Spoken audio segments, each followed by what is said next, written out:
Hi, my name is Eva Steiner and this is my project Psychotherapists Around the Globe. I am interviewing the psychotherapists around the world and asking them the same 8 questions. I am wondering how mental health profession is in their country. Today we are going to... Thank you for taking this time for doing this interview with me. Before we start, can you tell me a little bit about yourself? Well, my name is Margarita Mendez. I am from Caracas, Venezuela. It's a country in the north of South America by the Caribbean Sea. Tell me a little bit about your culture. What is some holiday or tradition that your country celebrates? And if your country would be an emotion, what emotion would it be? Well, first of all, thank you, Eva, for this invitation. We celebrate the Christian Catholic holidays like Christmas and Easter.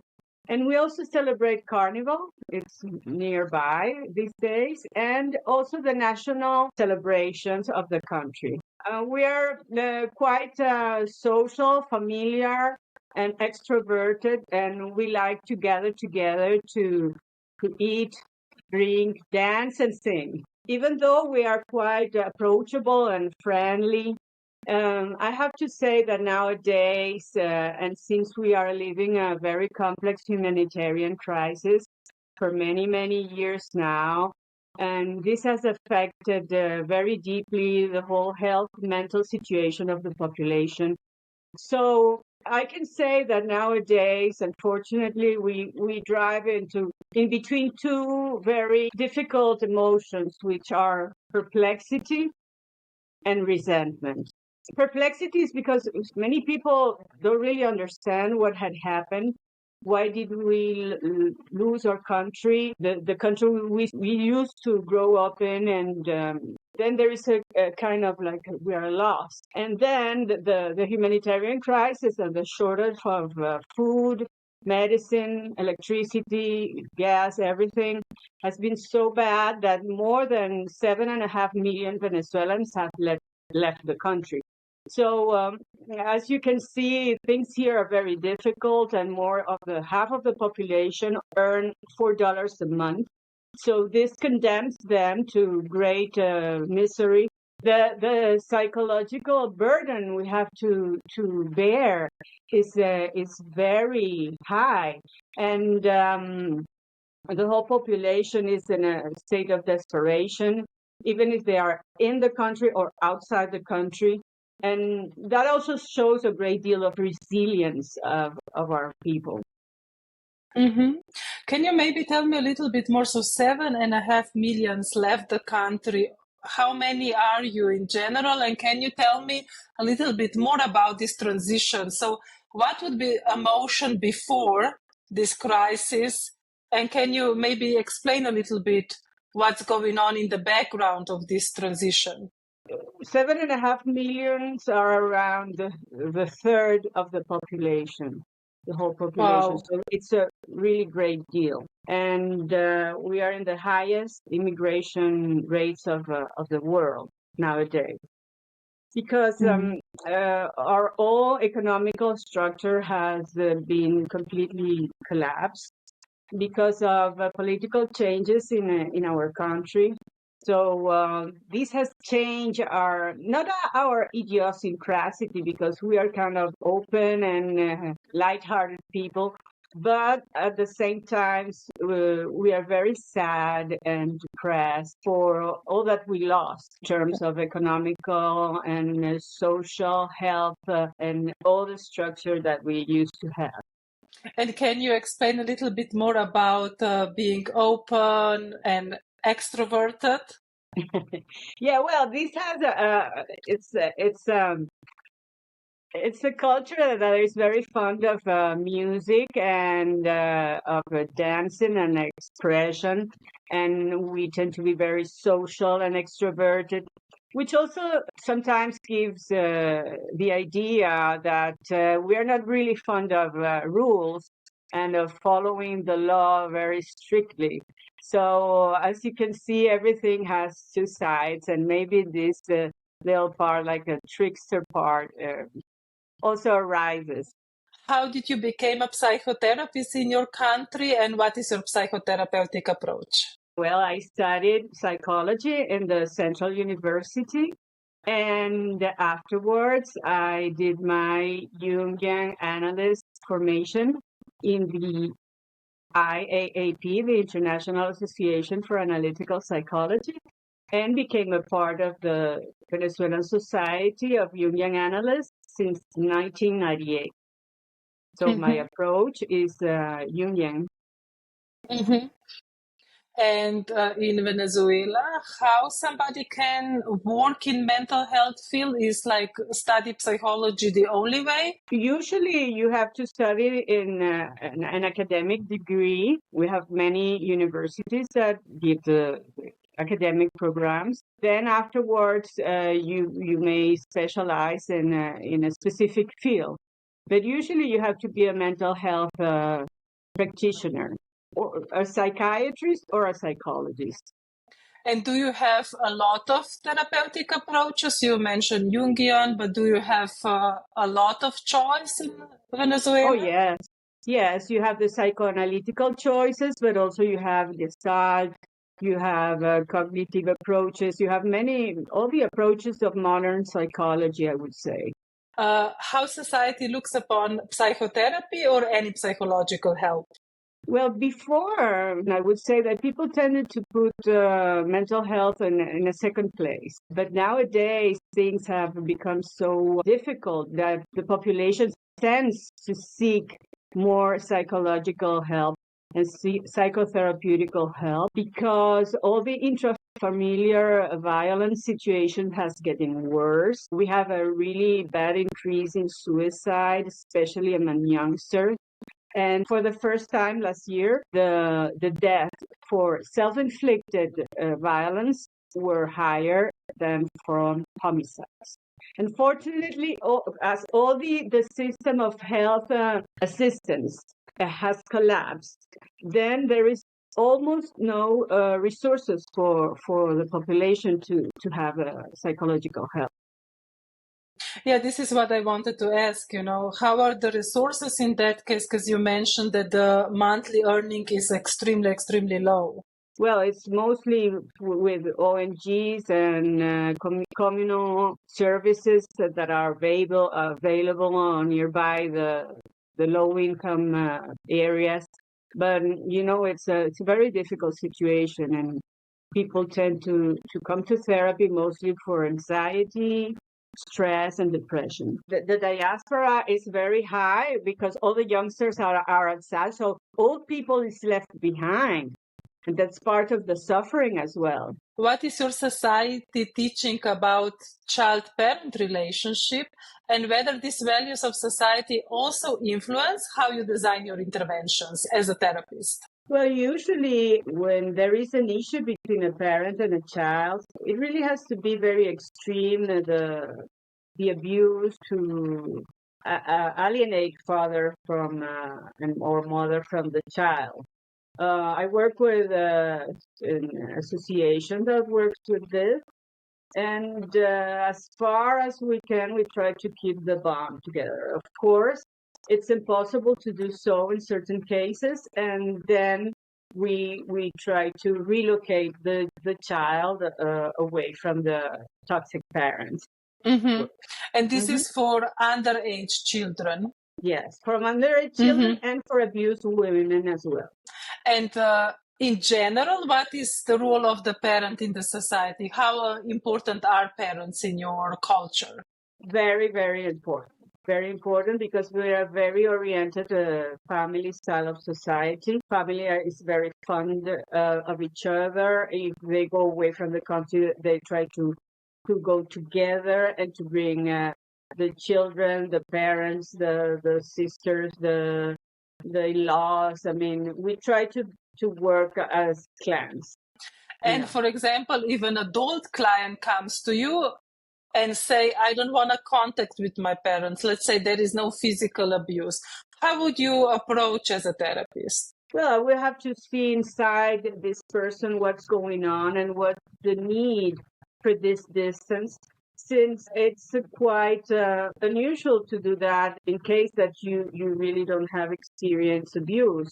So I will, as I work in Jungian analysis, we take very much into account the dreams of the person, history of this person, and the parental complexes that are in play in this situation. So I wouldn't say I will have a system, but rather I will see every case individually. What are the learned beliefs regarding client-therapist relationship, and can the relationship continue outside the therapy once the therapy process is over? Well, we are not expected to be friends with our clients or patients after the therapy is done. If it's going to be a personal relationship, whatever that could be, the therapy has to be over and closed, and agreed that the therapy can no longer go on, and then come to terms with that, because you don't know when you have a client when in time he or she's going to come back. So you have to preserve the sacred temenos that is therapy. And well, we have this code of ethics that doesn't allow relationships inside therapy. But there is a way that we can continue our analysis, our therapy afterwards the therapy is done. And it's called active imagination in Jungian analysis. This is a way that you can extend a bridge between conscious and unconscious and be aware and live all these images that come from inside, and that you can witness in artists' activities, whatever they are, in painting, literature, dancing, etc. This is a resource that we have, and that allows people to go on with their inner experiences and their contact with themselves, but nowadays with your own inner therapist inside, not the external one. So we encourage people to know more about this, and we have some new books that are really useful. And well, it's a very fascinating area that we can get into that. So actually the relationship continues in some way. The relationship with your own inner core of emotions, of images, of myth, because it's also linked to the mythological psyche. So it's quite fascinating and wonderful, yes. And in Venezuela, do you have any organization or board that takes care of a client in case of a therapeutic abuse? Oh, yes, we have many institutions to do that, but they are financed by UNICEF and other international institutions here. And even now, like I'm wondering with this political situation or instability in the country, like this works? The system works or not for now? Kind of work. I mean, sometimes it works better than others, and it's a coming and going situation. The thing is that the law, it's the law that allows you to do psychotherapy. In one side is very strict, and in the other is very lax. So if you get to the book, your association and institution will call you and maybe expel you, etc., and make a proceeding to make you go away from the profession. But then there are so many people and says that, okay, so I don't know, I see the crystals. And then I am a psychotherapy of crystals or body thing. Or now with the internet, I mean, it's so many people that are frauds. It's kind of like you have the two extremes. It is supposed to be one way, but the truth it is not. And these other directions, are they, how should I say, legalized, or are like a lot of people practicing in mental health that are not psychologists? They tend to. There are a lot to try to do it, but at the end, people see if it doesn't work, they tend to go to a professional. So is supervision a must for a therapist in your country? Yes, absolutely.